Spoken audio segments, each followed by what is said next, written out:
Segunda parte da aula do dia 1º de setembro.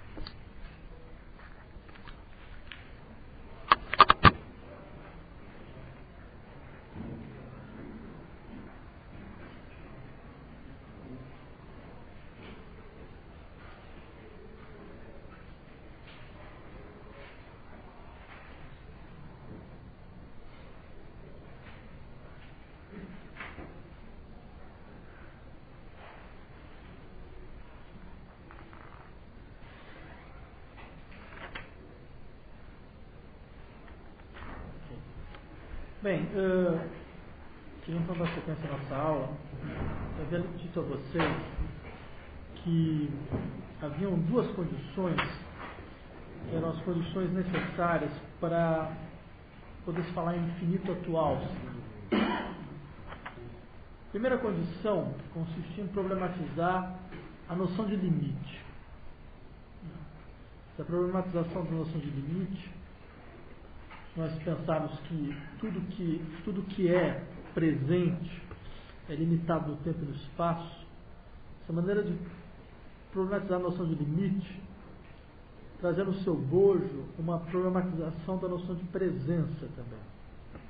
E esse é o segundo ponto que consiste em mostrar as condições para se falar em infinito atual, que é dizer que apenas o infinito ou seja, só o infinito está presente. Finito é apenas um momento do infinito como processo. Compreender o finito como momento consiste em dizer que o infinito é o nome exato da compreensão não representativa da presença. E é por isso que o Hegel vai dizer que é da natureza do finito, eu cito, ultrapassar-se a si mesmo, negar sua negação e advir infinito. Não reconhecer realidade alguma ao finito é condição para que o infinito não seja simplesmente a negação do finito. Que ele não seja apenas o não finito, que tem como pressuposto a perpetuação do finito como sua exterioridade. Isso que o Lebrun pensa quando ele diz, por exemplo, é nesse ponto que Hegel ataca, diz Hegel, vocês dizem que o finito não se escoa e passa, mas somente dizem e fazem desse não ser um atributo imperecível e absoluto. Sua linguagem e sua melancolia não estão, portanto, de acordo com a sua ontologia. Bem, o fato é que, se nós pensarmos o infinito apenas como a negação do finito, o infinito vai ser apenas aquilo que o Hegel chama de um vazio indeterminado, de um para-além, no qual cujo ser em si não tem um Dasein, não tem uma determinação.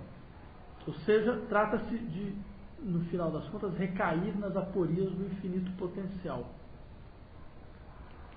Hegel insiste que reduzir o infinito, a condição de infinito potencial, equivale a afirmar que há, na verdade, dois finitos, e não um finito e um infinito.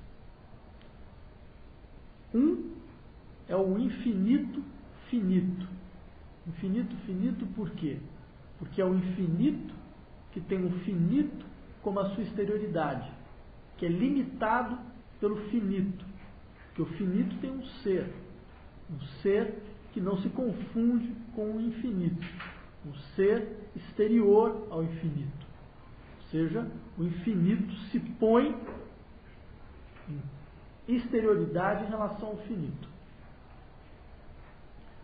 Por outro lado, o outro finito é o finito infinitamente repetido. Então, o infinito potencial produz dois finitos, diz o Hegel. Um infinito finito, limitado, e o finito infinitamente repetido, que nunca termina de perecer. No entanto, se nós percebermos o que realmente se diz quando se afirma que o infinito é negação que o infinito é negação do infinito, que o infinito é negação do finito, pode-se ver um movimento de realização do infinito verdadeiro no interior da pulsação do mal infinito. Hegel vai descrever esse movimento da seguinte maneira: há primeiro o finito, então ultrapassar a si mesmo, uma negação que nos abre ao para além do finito, isso seria o infinito. E o terceiro, a negação desse para além e o nascer de um novo limite. Se repete o finito. Esse é o movimento completo.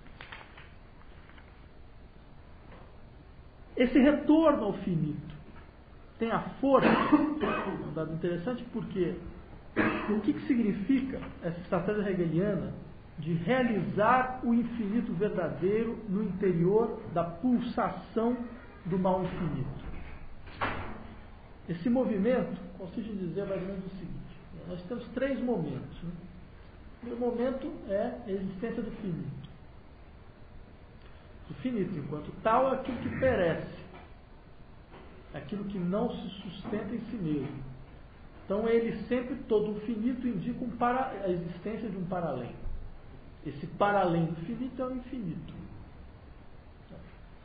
No entanto, esse para-além do finito, que é o infinito, ele não se realiza,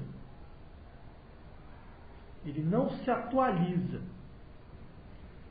ele não faz nada mais do que fazer com que de um finito se passe a outro finito.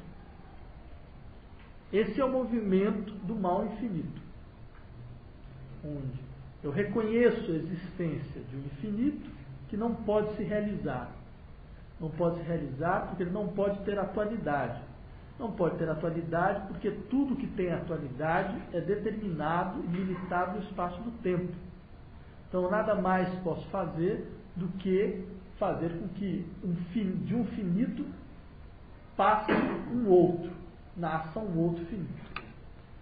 Aí eu se pergunto, mas o que é esse segundo finito que aparece como resultado do movimento? Esse segundo finito pode ser visto de outra forma. Ele pode ser visto como aquilo que tem a força de irrealizar as determinações da finitude. Porque a infinitude verdadeira, ela é verdadeira por ser a virtualidade contida na pura presença do finito. Essa me parece uma ideia muito interessante. A infinitude afirmativa do Hegel é a virtualidade contida na pura presença do finito. Isso significa o quê? Significa o seguinte: o infinito produz uma virtualização da presença, que fornece uma espessura temporal ao Dasein. Quando eu digo que existir atualmente significa limitar-se no espaço e no tempo, eu digo que o tempo, que é o tempo da presença, é o tempo do instante. O espaço, que é o espaço da presença, é o espaço da localidade. Agora, e se eu admitisse que de fato existir significa pôr-se no espaço e no tempo, mas se eu pudesse mostrar que há uma maneira de se pôr no tempo que virtualiza a presença e dá espessura temporal ao Dasein. Se eu puder fazer isso, eu vou modificar o meu modo de determinar algo no espaço e no tempo. E com isso, eu vou poder dar atualidade àquilo que é da ordem da multiplicidade do infinito. cada presença se transforma em uma virtualidade de múltiplas presenças. E cada multiplicidade se submete à decisão de uma determinação presente. Isso significaria um processo de determinação recíproca entre o ser e o Dasein. A indeterminação do ser e a determinação do Dasein pode ser vista como a multiplicidade do ser, indeterminado porque não tem limite, né? E a presença do Dasein, que é determinado porque se localiza no espaço e no tempo. Se eu puder mostrar que a virtualidade, que o ser no fundo, que essa indeterminação do ser é uma virtualidade de múltiplas presenças possíveis. Múltiplas presenças possíveis que podem se atualizar em um momento. Esse é um dado interessante porque isso talvez me explique, de uma maneira muito peculiar, essa frase que tanta confusão fez, que parece uma enciclopédia: tudo que é real é racional, tudo que é racional é real. Se o que tem realidade não é meramente, lá, vocês sabem que a interpretação correta da frase, tudo que é real é racional, racional é real, é que o que tem realidade é o que é racional, que submete à razão. O que não submete à razão não tem realidade. Ou seja, se tudo que tem realidade não é meramente o que existe, não é o que meramente existe, é porque a realidade, no sentido que Wittgenstein, é o processo histórico composto desses momentos nos quais os acontecimentos presentes irrealizam o presente. Irrealizam o presente e abrem o tempo às séries do passado. E abre a atualização às séries do passado. Benjamin tem uma intuição muito hegeliana nesse sentido, lá na tese sobre o conceito de história, onde ele fala que os verdadeiros acontecimentos têm essa força de recuperar os acontecimentos passados.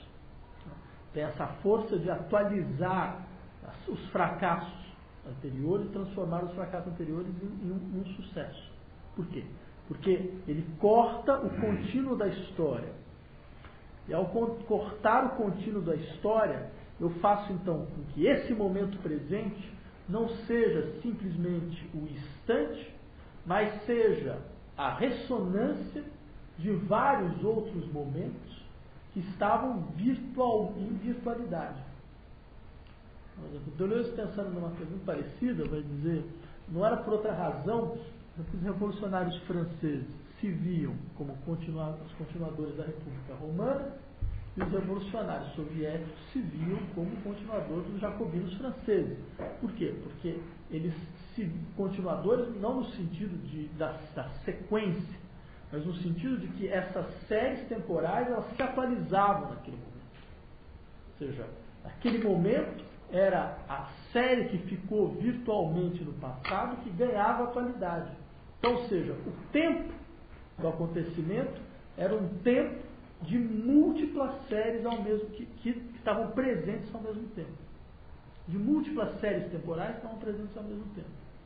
Era um tempo prenhe, diferente do tempo vazio, porque era um tempo que ressoava a multiplicidade dos acontecimentos do passado. Ele atualizava a multiplicidade dos acontecimentos do passado. Vejam, esse é um dado interessante, porque significa o quê? Você dizer que há uma maneira do instante ser, que ele não é um instante, não é uma maneira, digamos assim, de ser enquanto exclusão do que ocorreu no passado e do que ocorrerá no futuro. Ele é uma maneira de ser que é uma absorção ao mesmo tempo da multiplicidade do passado e da multiplicidade aberta do futuro. Tudo num só instante. Isso significa o quê? A presença, ela é virtualizada porque todas as séries virtuais se atualizam. Se a presença é virtualizada porque todas as séries virtuais se atualizam, isso indica o quê? Indica que essa infinitude, né? Infinitude por quê? Porque não é aquilo que se deixa apresentar em um instante pensado como um instante que se limita em relação ao passado e ao futuro. Essa infinitude, ela dá a única realidade do instante. Ela funda uma outra realidade para o instante. Ela funda um outro modo de ser. Um outro modo de ser da presença. Porque agora, o que está presente não é simplesmente aquilo que está no agora.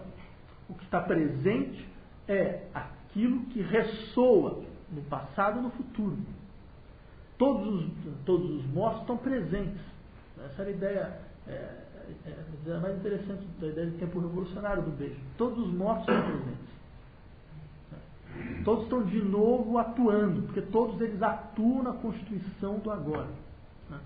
Então veja, nesse sentido, eu diria que quando Hegel insiste nessa ideia de que a infinitude verdadeira é a virtualidade contínua na pura presença do finito, não se trata de retomar a ideia do infinito potencial, onde o infinito é sempre virtual, então ele nunca se atualiza.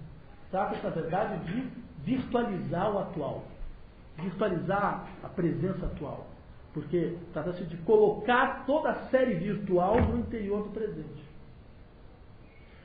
Eu insistiria nessa passagem porque me parece que isso fica muito mais claro no interior da teoria hegeliana da história. E esse exemplo da teoria hegeliana da história, eu diria que ele é um bom paradigma para se compreender, afinal de contas, o que significa essa atualização do infinito. Por isso que o tempo histórico, por toda razão, o tempo histórico quanto o tempo do espírito é um tempo no qual a infinitude se manifesta. O tempo do infinito deve se manifestar.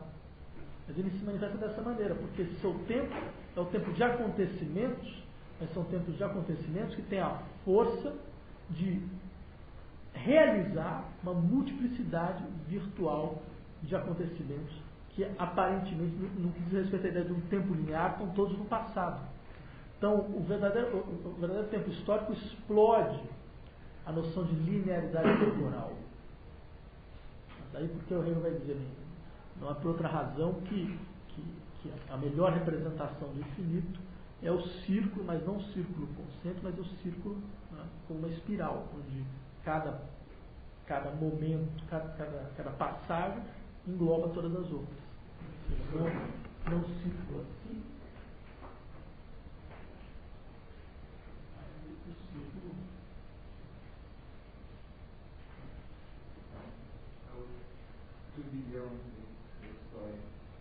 Não, é verdade, a ideia de círculos que vão se englobando uns aos outros. Né? Professor, é mais um comentário do que uma pergunta.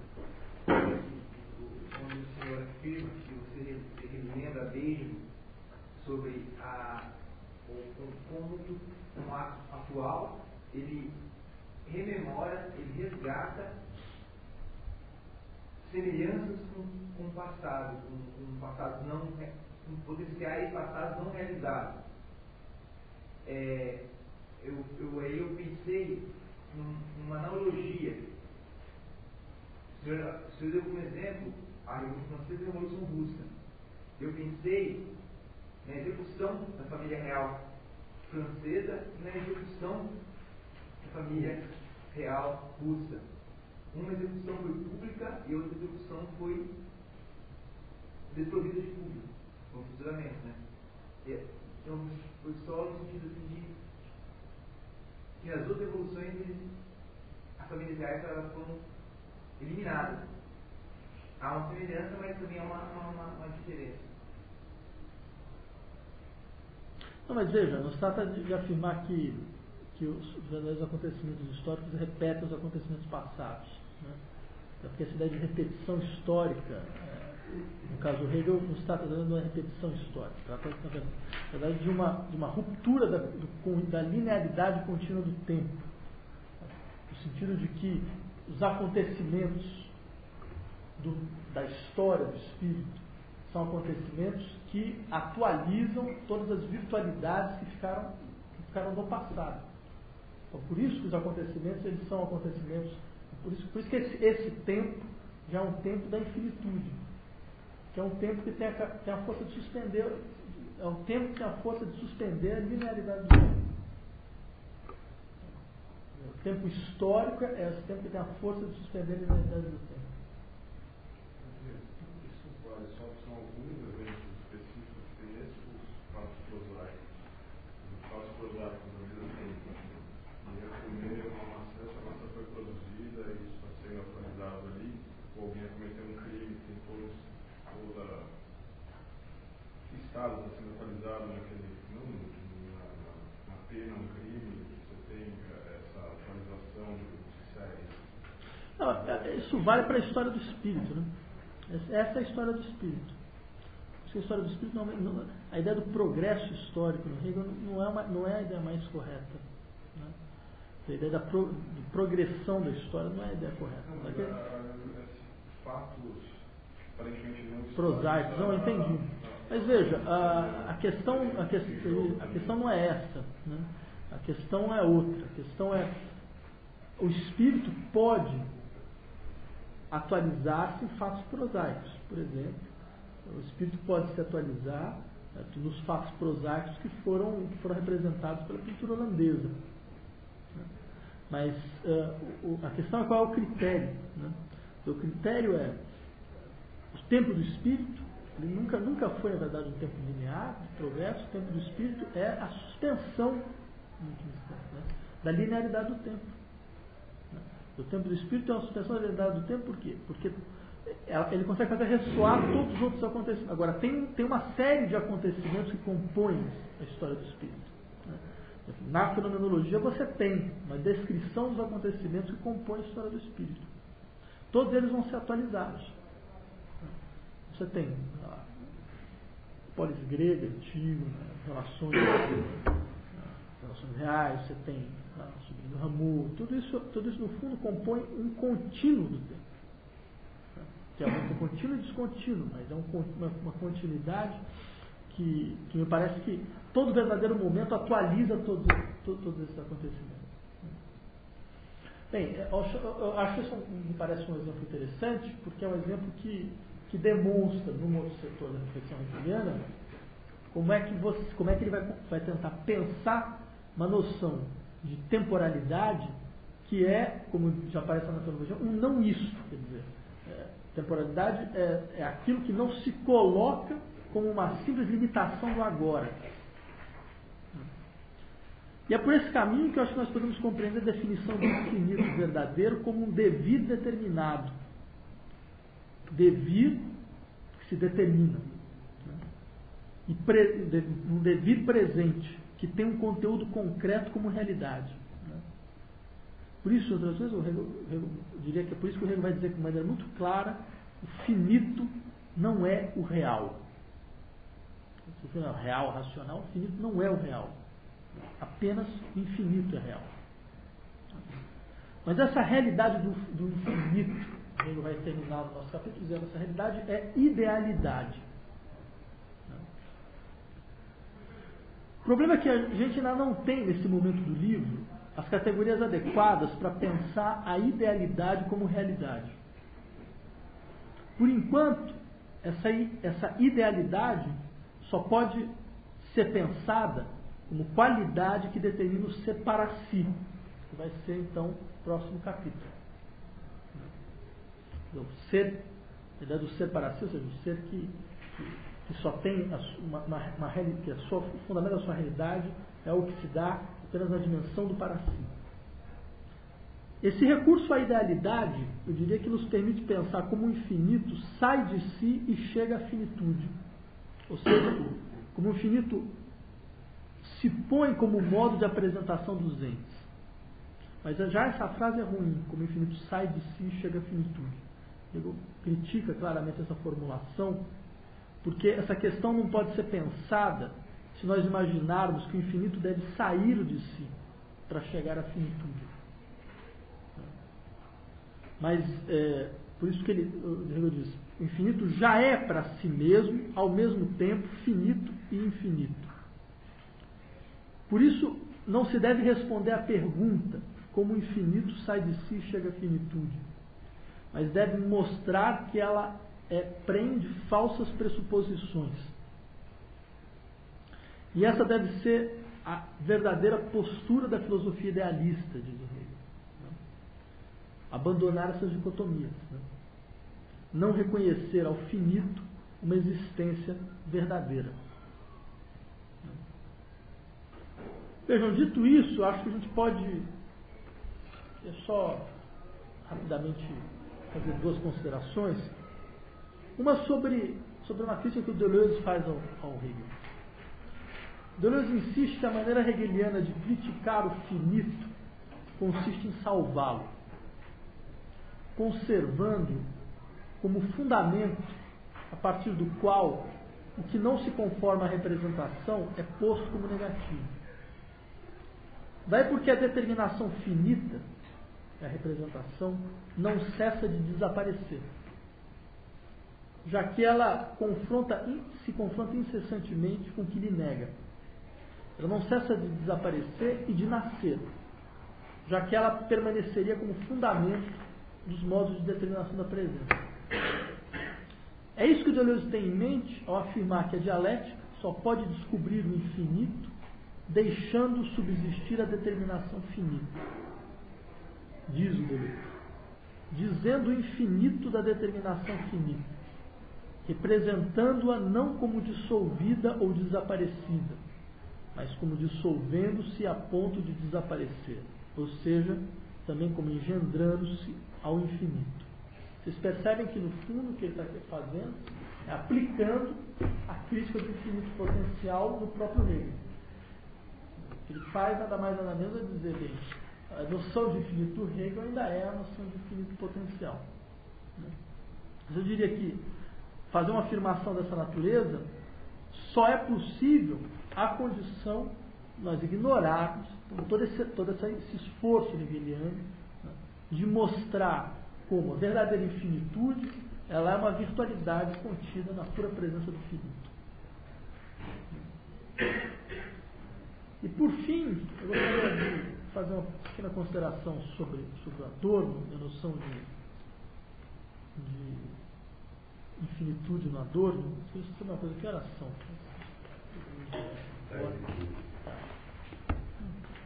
Mais uns 15 minutos.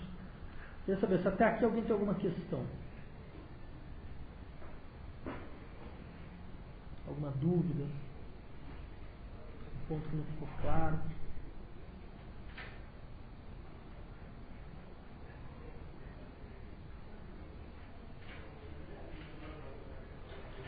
Então, ótimo. Vamos ver se eu estou entendendo tudo. Bem, veja, eu gostaria só de fazer finalizar a aula de hoje com uma reflexão sobre Adorno, porque me parece bastante interessante pelo seguinte: enquanto alguém que quer desenvolver o projeto da dialética negativa, não parece que uma dialética negativa pode ter espaço para a noção de infinito. Se a dialética negativa é aquela que suspende o momento de realização, o último momento de realização da dialética, esse momento de totalização da dialética. Então, ao que parece, ela não pode, em hipótese alguma, trabalhar com uma noção de infinito atual. E no caso hegeliano, pelo menos, nada mais é do que o nome através do qual eu posso dizer que o absoluto é. Se há infinito atual, é porque o absoluto é. O absoluto é a única coisa que tem realidade. Né? Nada fora do absoluto pode ter realidade.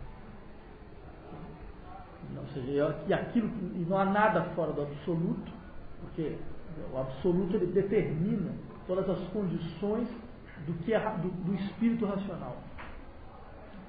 Agora, se uma dialética negativa, então ela tem que abandonar esse desdobramento. No entanto, o que é fantástico é que, no caso do Adorno, o Adorno não abandona a noção de infinitude. Ele se vê obrigado a recuperá-la de uma maneira muito peculiar. Ele vai fazer uma série de mediações para dizer que essa maneira não é a mesma maneira com que o Hegel recupera. No entanto, eu diria que não, que talvez seja uma das melhores descrições do que é a noção de infinito do Hegel. Veja, Adorno se vê obrigado a recorrer àquilo que ele chama de uma ideia, a respeito da qual, eu cito o Adorno, deve se transformar a função. Ideia legada pelo idealismo, e mais do que todas corrompida por ele, a ideia do infinito. Vocês sabem que o recurso aqui ao infinito é feito, lembrem dessa ideia do infinito como a formalização desse processo através do qual o conceito internaliza aquilo que o nega, o seu próprio limite. Como nós vimos, Hegel utiliza a definição de contradição como conceito vazio de objeto, devido à posição de duas proposições contrárias, a fim de afirmar que a infinitude marca exatamente o advento de um conceito de objeto que pode ser a sua própria negação. Esse conceito, que é ao mesmo tempo idêntico a si e contrário de si, é, no entanto, impossível de ser representado pelas estruturas categoriais do entendimento. Essa compreensão da infinitude não está distante do que o autor tem em vista ao afirmar o seguinte: ele afirma que a filosofia procura imergir, eu cito literalmente, no que lhe é heterogêneo, sem trazer o heterogêneo a categorias pré-fabricadas. A ilusão de que a filosofia poderia conjurar a essência na finitude de suas determinações deve ser abandonada. Ou seja, abandonada, a essência é aquilo que impede que as determinações finitas funcionem como modo de apreensão. O Adorno trabalha com o conceito de essência e é obrigado a articular a ideia de essência como a contraposição às determinações finitas. Hegel ainda não fala de essência no nosso texto, porque a essência vai aparecer só mais à frente. Mas ele está criando todas as condições para que a noção de essência apareça mais à frente. O que é interessante é que essa impossibilidade de apreender a essência não implica em exílio na dimensão da finitude para o Adorno. A filosofia que não acredita mais dispor do infinito pode, no entanto, diz o Adorno, liberar-se da fixação em um corpus numerável de teoremas e ter seu conteúdo em uma multiplicidade de objetos não ordenados por esquema algum. Ao pôr uma multiplicidade que não se submete à forma rígida do esquema, a filosofia pode recuperar o que é da ordem do infinito, já que ela seria, com isso, capaz de desativar a finitude, alcançando o que Adorno chama de uma experiência plena, não reduzida. Muito positivo para uma dialética negativa. Adorno chega mesmo a dizer que a ciência da experiência da consciência, apresentada pelo Hegel, era ainda incapaz, por degradar o conteúdo da experiência à condição de exemplo de categorias. É difícil aqui, tudo bem. Vejam, nós vemos inicialmente que a temática da infinitude está aqui ligada a uma espécie de multiplicidade inumerável que tece relações de heterogeneidade com os modos de numeração e de posição de objetos nesses esquemas. No entanto, essa heterogeneidade não indica apenas uma potencialidade nunca realizada, como se nós estivéssemos diante da versão contemporânea do infinito potencial. É verdade que Adorno chega a afirmar, eu cito, que o conhecimento não tem a totalidade de nenhum dos seus objetos. No entanto, ele lembra que a filosofia é animada pela expectativa de decifrar no particular. Olha só, olha que coisa legal. A filosofia é animada pela expectativa de decifrar no particular e no singular a representação desse todo que não cessa de lhe escapar. seja, uma expressão do todo no particular. Ele chega mesmo a dizer que é como a mônada leibniziana. É um exemplo que vem lá do Bacon. Né? O Dono então chega a serviço da noção leibniziana de mônada, como essa expressão, né, essa causalidade expressiva do todo particular, mas para afirmar que a relação entre totalidade e particularidade não pode ser a relação de uma harmonia pré-estabelecida, mas de uma desarmonia pré-estabelecida. No entanto, se trata de um músico, essa desarmonia, eu diria, é apenas desarmônica para um certo regime de pensamento com suas regras de consonância e dissonância. Como Chamberlain já nos ensinou, o que é dissonante pode se transformar em material para a composição de totalidades funcionais renovadas. Essa desarmonia pré-estabelecida da qual Adorno fala não é uma versão metafórica da insistência na distância entre a realização do particular e a presença da totalidade. No entanto, Adorno opera um deslocamento significativo em relação ao Hegel, nesse capítulo, ao afirmar que a determinação do regime de experiência capaz de fornecer ao conceito o horizonte adequado de formalização de seus limites não é dado pela filosofia. Eu cito o Adorno. O conceito só pode representar a coisa que ele recalca, a mimes, apropriando algo dessa última em seu próprio modo de conduta, sem perder-se nela. Por isso, o momento estético, por razões diversas, as levantadas por Schelling, não é acidental à filosofia. É toda uma reflexão sobre essa mudança de paradigma, de modo de formalização, mas eu insistiria basicamente num aspecto, acho que é o que nos interessa aqui, que é a ideia de que essa noção de atualização do infinito hegeliano, diria que ela continua como um horizonte de reflexão da teoria dialética, inclusive no século XX. É um horizonte indepassável de toda qualquer filosofia dialética.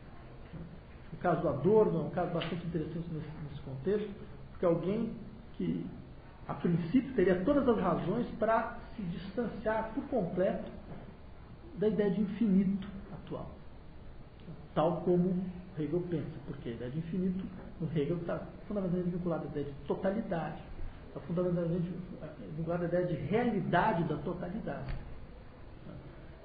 O que é interessante é ver como o autor, como Adorno, é obrigado a recuperar não só a ideia de infinito, mas também a ideia de totalidade. Não a totalidade falsa, né, do todo que é o não verdadeiro, mas uma outra totalidade, que não pode se colocar, né, respeitando aquilo que ele chama da finitude das determinações do entendimento, mas ele deve se colocar de uma outra maneira, deve se pôr de uma outra maneira. Essa maneira, Adorno reconfigura os modos de presença através da reflexão sobre a forma estética, isso levaria a um outro tipo de discussão. Que tipo de forma estética Adorno tem em mente? Uma forma onde, inclusive, vamos fazer uma série de reflexões sobre o que significa uma forma verdadeira, a relação de todo e parte na forma verdadeira, forma estética verdadeira. A forma estética verdadeira ainda é uma totalidade. Ela não é simplesmente fragmentada. Ela ainda constitui uma totalidade. Mas ela constitui uma totalidade tal que os seus momentos não são simples expressões diretas do todo, mas eles, de uma maneira ou de outra, fazem apelo a um todo que está em processo de construção.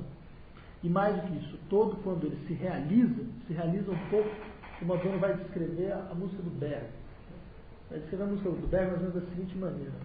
O Adorno escreve um texto sobre o Berg que chama Berg é o mestre da transição ínfima.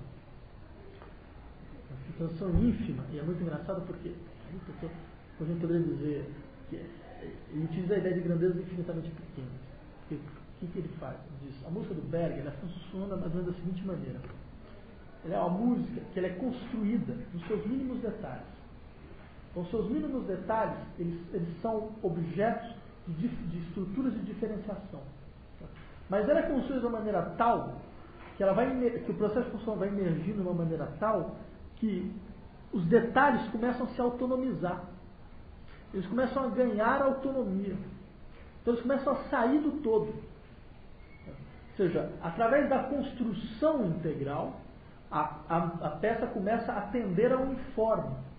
Então essa que é a virada, essa que é a contradição no interior da obra. Ou seja, a peça mais construída, mais formalizada, é aquela que mais chega ao uniforme devido à sua formalização. Porque ela é construída de uma maneira tal, nos seus limites tais, que ela começa a se dissolver. Ou seja, a totalidade não consegue mais organizar. Ela não consegue mais organizar e a peça começa a tender ao uniforme. E o que é interessante nesse caso é que você tem uma relação entre a parte e o todo, onde o processo construtivo do todo ainda está presente, mas ele está presente de uma maneira tal que a parte ela não é simples expressão do todo. Mas a parte é o momento em que o todo se confronta com a sua própria dissolução, sem deixar de ser o todo, ou seja, sem deixar de ter os elementos que compõem a totalidade. Então, o que ele está querendo dizer? Você tem uma relação, isso é o que ele pensa na ideia da desarmonia pré-estabelecida.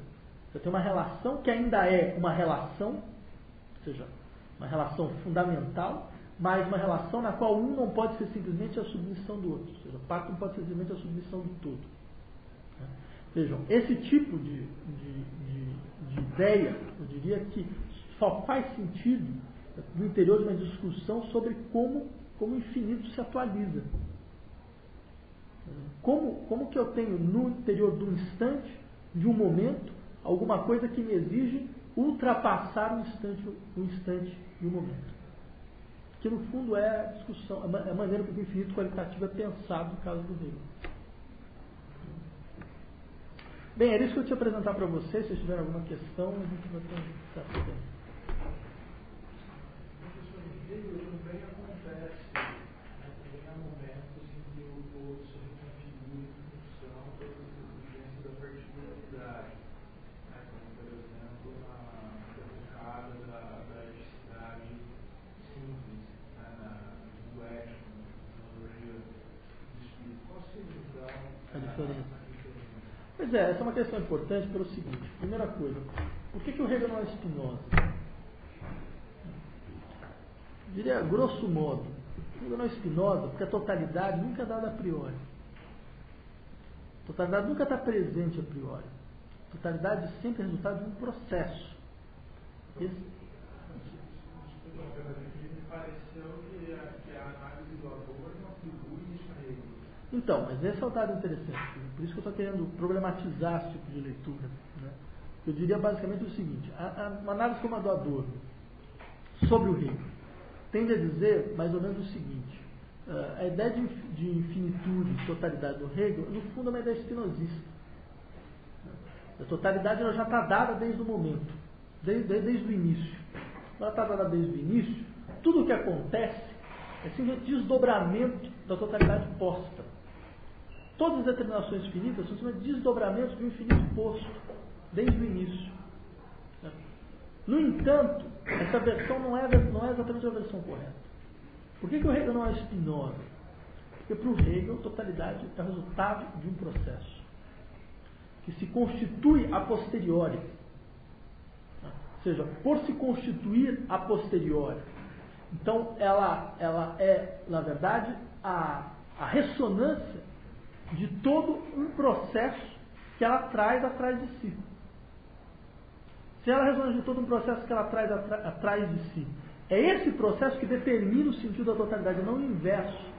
A totalidade nada mais é do que a reflexão sobre um processo a partir do seu ponto final.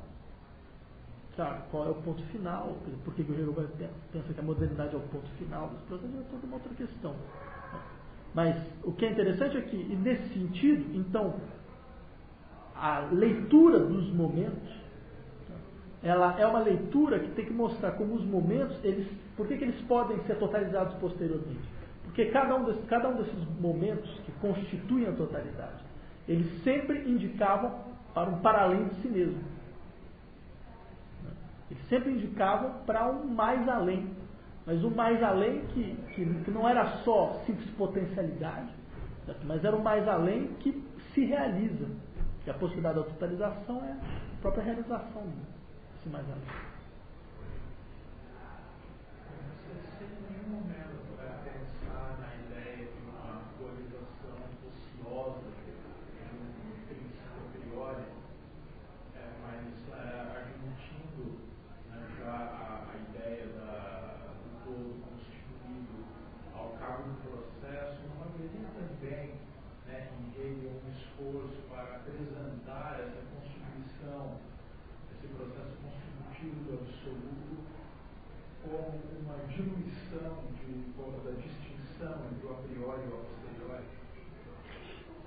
Sim, mas eu diria que talvez a descrição mais correta seria a seguinte: não é que o Hegel desconsidera que existe alguma coisa a priori a experiência. Ele diz, claro, toda experiência já está marcada por um a priori, mas a experiência não é o campo da realização do a priori.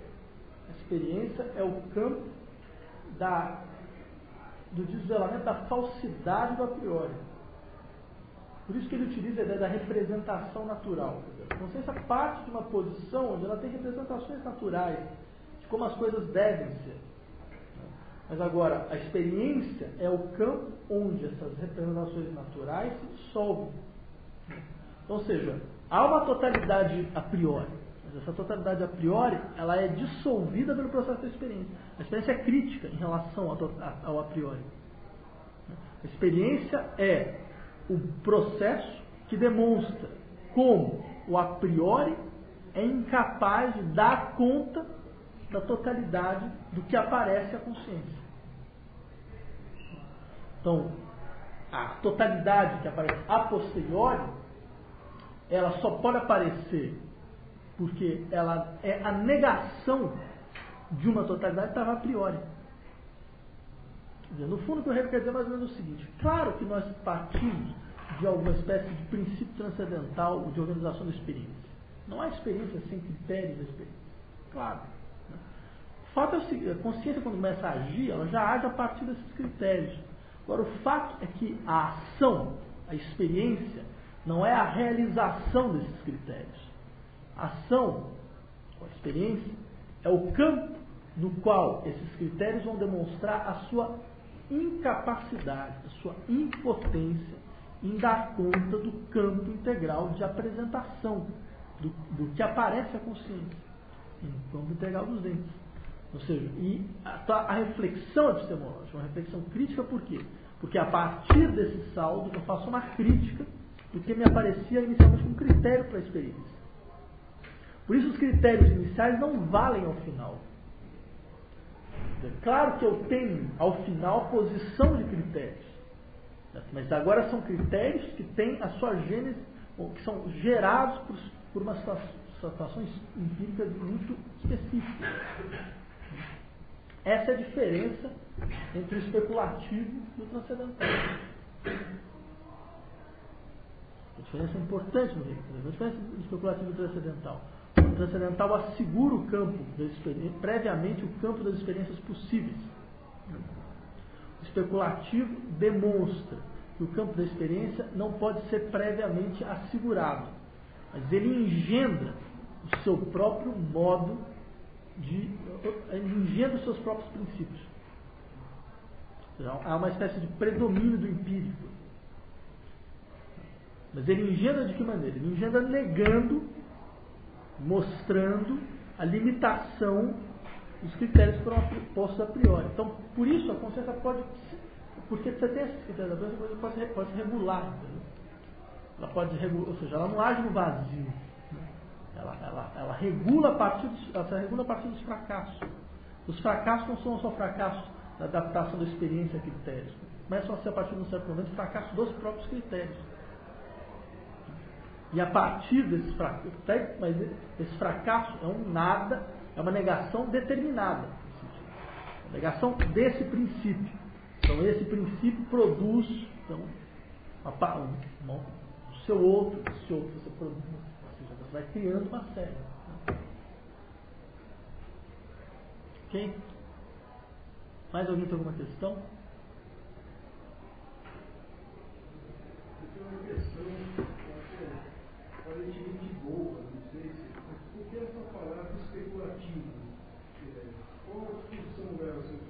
Eu me reuni com a etimologia dela em tanto lugar para ela nisso. Parece um lugar que eu não entendi. Não, especulativo no sentido de que, bem, a consciência ela reflete sobre aquilo que aparece a ela como saldo da experiência. Ela tem uma apropriação reflexiva do que ela faz.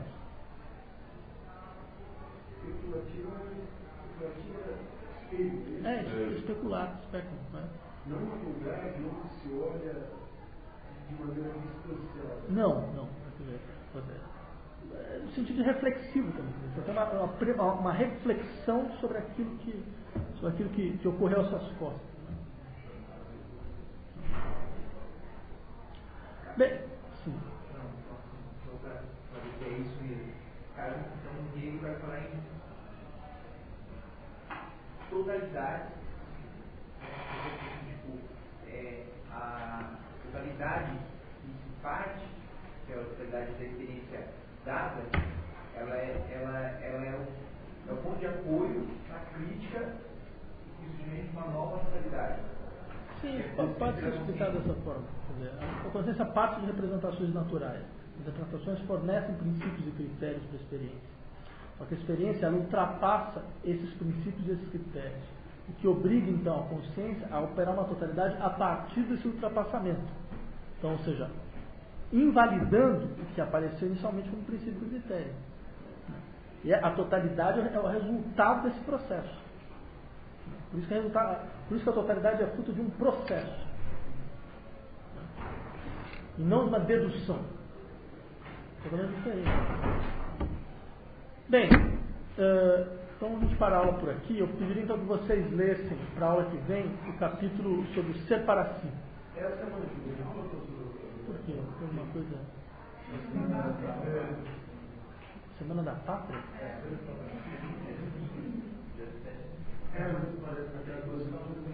Não tem aula?